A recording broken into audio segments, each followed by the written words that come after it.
बिहार में जिन लोगों के पास घर नहीं है, ज़मीन नहीं है और घर बनाने के लिए जिनके पास भी ज़मीन नहीं है, उनको बिहार सरकार अब ज़मीन देने जा रही है।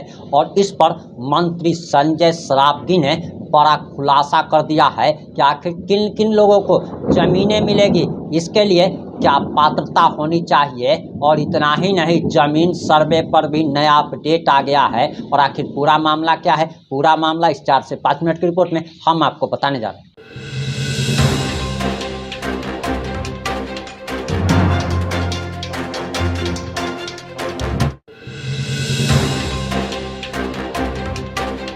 नमस्कार, मैं प्रिंस कुमार सिंह और आप देख रहे हैं पॉजिटिव इंडिया। अगर अभी तक आपने चैनल को सब्सक्राइब नहीं किया है तो खबरों से अपडेट रहने के लिए कृपया चैनल को सब्सक्राइब कर लीजिए। और जो लोग भी ऑलरेडी कर चुके हैं उन तमाम लोगों को सही धन्यवाद। अब वापस आते हैं अपनी खबर पर। आपको बताते चले कि बिहार सरकार के मंत्री ने बड़ा खुलासा कर दिया है, बड़ा घोषणा कर दिया गया है कि बिहार में जिनके पास ज़मीनें नहीं हैं, जो भूमिहीन हैं और घर बनाना चाहते हैं, उनको सरकार अब भूमिहीनों को ज़मीनें देने जा रही है। और आगे आप बिहार सरकार के मंत्री संजय सरावगी का ये बयान सुनिए। विभाग से पत्र सभी समाहर्ता को आया है। अमूमन शिकायतें मिलती है कि राजस्व कर्मचारी अपने हल्का में नहीं बैठते, तो उसमें हम लोगों ने पत्र दिया है। उसका रोस्टर बनेगा। अगर एक कर्मचारी सब जगह है एक हल्का में, तब तो वो अपने हल्के में बैठेंगे। अगर एक हल्का से ज़्यादा उनके पास है तो रोस्टर बना के सप्ताह में 2 दिन 3 दिन आम जनता को पता होना चाहिए।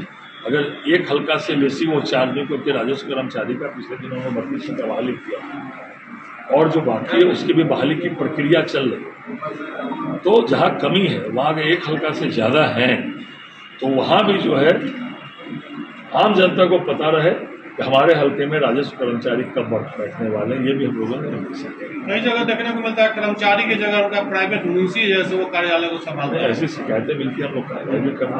आपने देखा होगा पिछले दिनों वैशाली में लालगंज में मोदी नगर विधानसभा में रेड हुआ है, पकड़े गए हैं। अररिया में रानीगंज के सीओ सस्पेंड हुए और भी कई कल भी आप देखे हैं कि रेड पड़ा है।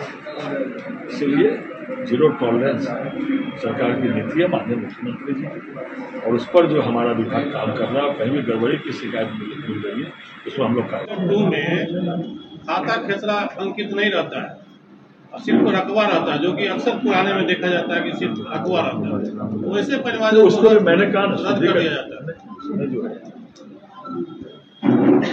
अगर नियमानुसार अगर वो सही रद्द किया गया, शिकायत मिलेगी तो मैंने पहले ही कहा कि तुरंत हम लोग कारण पीछा करें।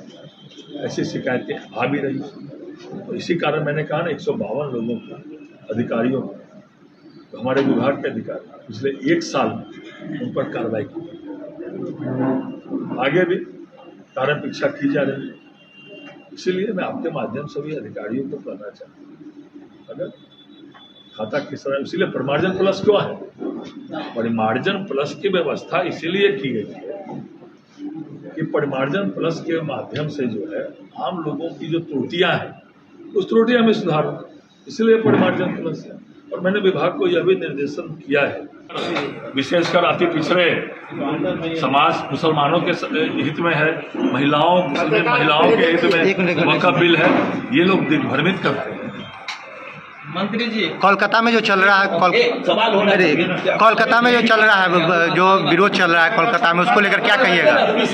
इन लोगों का मामला है वोट बैंक के राजनीति के तहत, वोट बैंक के राजनीति के तहत ये लोग दिग्भ्रमित कर रहे हैं लोग, विशेषकर अल्पसंख्यकों का सबसे बड़ा हितैषी कोई है तो देश के यशस्वी प्रधानमंत्री नरेंद्र मोदी जी और बिहार के यशस्वी मुख्यमंत्री नीतीश कुमार, ये लोग बरगला रहे हैं, भरमा रहे हैं और वोट बैंक की राजनीति के तहत मुसलमानों का कैसे वोट मिल जाए।